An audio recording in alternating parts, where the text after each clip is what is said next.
نغرتني هي وصتني يما لا تنسى عليه يما لا تنسى عليه.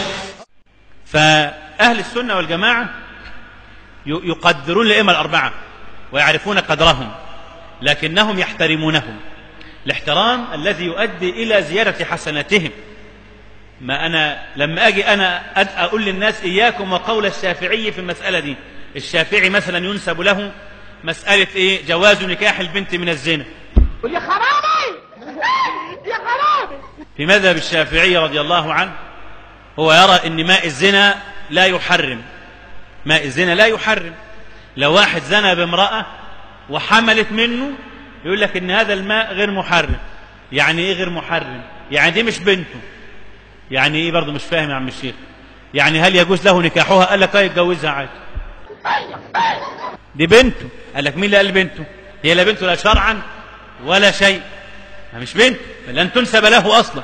ولما واحد يزني بواحده ويخلف منها بنت تتكتب باسمه، باسم الزاني؟ لا ابدا ابدا، يبقى مش بنته، يبقى يتجوزها. قال لك يتجوزها عادي، ده علم صايع. يبقى يتجوزها. قال لك يتجوزها عادي.